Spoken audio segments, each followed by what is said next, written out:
Em dezembro, o mundo se une para reforçar a importância da prevenção, diagnóstico precoce e do tratamento adequado para o HIV/AIDS. O Dezembro Vermelho é uma campanha global que visa sensibilizar a sociedade para o enfrentamento da epidemia e a redução do estigma associado ao HIV.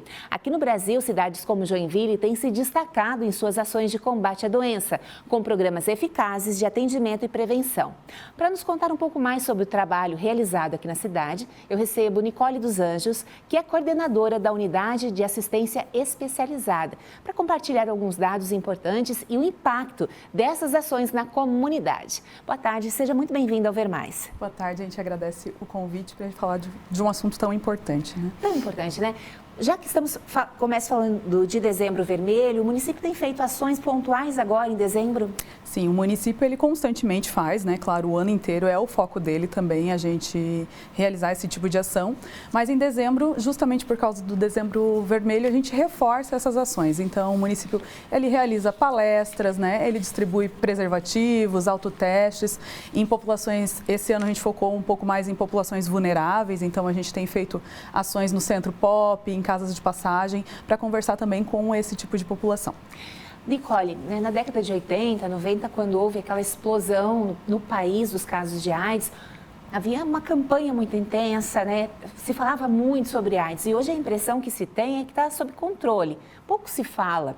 Eu gostaria de saber aqui sobre, no município, dados, né? Para que a gente volte para a realidade, para que a gente saiba que não é algo assim que realmente deve ficar esquecido. Realmente, o HIV ele não é uma doença esquecida, né? Muitas vezes ele é uma doença silenciosa, porque as pessoas têm um bloqueio, um medo de buscarem o diagnóstico, justamente por ser uma doença estigmatizada, né? Em Joinville, hoje, a gente tem aproximadamente 5.500 pacientes que fazem tratamento, né? Que vivem com HIV. Então, a gente sempre preza justamente para falar sobre isso, né? Dizer que não é mais um diagnóstico de morte, né? As pessoas devem buscar esse diagnóstico. O quanto antes elas tiverem o diagnóstico da doença, elas começam a fazer o tratamento adequado e tem uma vida normal. Então, um paciente hoje com HIV que faz o uso da medicação, ele nem transmite mais a doença, dependendo se a carga viral dele estiver zerada. Bem, você falou em casos notificados, são 5.500, né? Às vezes esse número pode ser muito maior e a gente não tem nem noção. Não vou perguntar em que ranking que Joinville está entre as cidades no estado com maiores casos, mas eu gostaria de saber o que Joinville tem feito para reduzir esses números. Então, Joinville, na verdade, ele foca muito em ações, né? O município acabou de ser premiado pelo Ministério da Saúde. Nós recebemos, então, o selo de boas práticas prata rumo à eliminação da transmissão vertical, que é a transmissão de mãe para o filho, né? Então, dentro desse protocolo do Ministério da Saúde, durante toda a gestação dessa paciente vivendo com HIV, é preconizado que seja feito os testes rápidos, o acompanhamento dela e também de qualquer outra gestante. Hoje, uma gestante no município, se ela está fazendo pré-natal pelo SUS, a cada 3 meses ela vai ser testada para todas essas ISTs. E então, descobrindo esse diagnóstico, ela vai ser acompanhada pelo serviço especializado. E o perfil do paciente hoje que é atendido, né? Vou repetir essa questão dos 5.500 pessoas que são atendidas. Qual o perfil de idade, de sexo também dessas pessoas? Hoje a grande maioria desses pacientes são homens, né, na faixa etária mais ou menos dos 30 aos 50 anos, mas existem muitas mulheres também, então a doença não tem que ser estigmatizada para determinados grupos, como era antigamente, né, e só homossexuais possuem a doença, adquirem a doença, e não. Qualquer pessoa hoje que não faça o uso de preservativo, tenha uma relação sexual desprotegida, faça o compartilhamento de seringas no uso de drogas, então ela está suscetível, assim, a contrair o vírus do HIV. E qual que é a maior dificuldade, né, no momento assim da descoberta? O que você que lida diariamente com pacientes percebe? Qual que é o maior medo da pessoa? É a doença em si? Não, hoje eu acho que o maior medo do paciente que vive com HIV é o preconceito, né? Que ele acha que ele vai sofrer. Até porque, como era no início, né? Quando surgiu o HIV/AIDS, ela foi discriminada muito. Existiam estudos que diziam que era a doença dos gays e tudo mais. Então, existe esse estigma em cima da doença, né? Mas hoje a gente vendo o nosso perfil, ele é variado, né? Homens, mulheres, adolescentes, pessoas de mais idade. Então, qualquer um está suscetível, né? Qualquer pessoa que hoje faz sexo regular e não usa preservativo, ela está suscetível, então, a contrair o vírus. Bem, o que contempla esse acompanhamento que o paciente tem?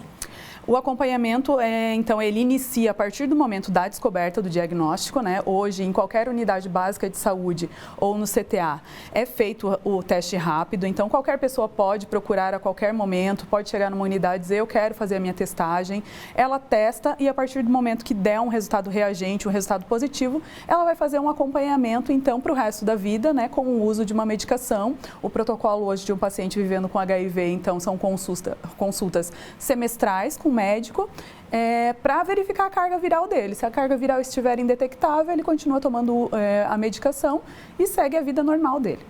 Bem, e você falava também de uma outra possibilidade, né? Que é a pessoa tomar uma medicação para evitar contrair o vírus. Isso, existem duas possibilidades, né? Todas elas, ambas fornecidas pelo SUS. Hoje, uma pessoa que ela se colocou em risco, por exemplo, eu tive uma relação desprotegida nesse final de semana, não sei quem é aquele parceiro, ou realmente sei, mas tenho algum tipo de dúvidas, num prazo de menor de 72 horas, então ela pode procurar um PA, um pronto atendimento, e pedir para fazer a PEP, que é a profilaxia pós-exposição. Então, ela vai fazer a testagem e ali, se ela não tiver já o vírus do HIV, ela vai fazer uma medicação durante 28 dias e isso vai inibir que ela contraia a doença caso ela tenha realmente adquirido naquela relação ou naquele uso de seringas compartilhadas, né?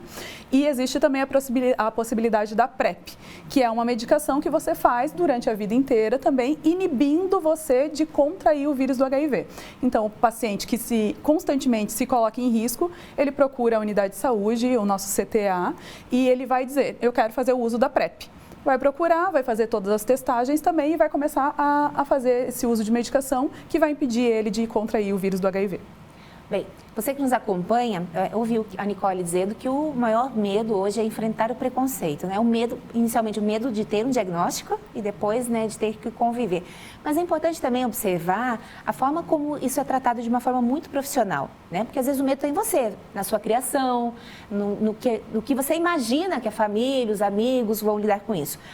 É um ponto importante a ser considerado, mas é importante também saber que você vai estar em contato com profissionais preparados para te dar o apoio. Porque às vezes a pessoa só olha para esse lado do medo, mas não olha o suporte que ela pode ter. Isso, o serviço ele é todo estruturado, né, para acolher realmente esse paciente. Além dos médicos, nós temos enfermeiros, psicólogos para dar todo o suporte inicial para esse paciente. A gente sabe que não é um diagnóstico fácil, né, justamente por causa do preconceito, mas é importante que a pessoa não viva com essa dúvida, né, que procure se testar regularmente, mesmo que ela tenha um parceiro fixo. É importante sempre fazer a testagem pelo menos uma vez por ano e fazer o teste rápido e verificar. A gente sabe que quanto antes vier esse diagnóstico, melhor vai ser a qualidade de vida daquele paciente ao iniciar o tratamento. Nicole, muito obrigada pela sua presença, parabéns pelo trabalho que é tão importante, né? A gente lembra em dezembro, mas sabemos da atuação aí o ano todo e parabéns por essa conquista tão importante que a gente deu aqui em primeira mão no Ver Mais. Muito obrigada. Obrigada. Bem,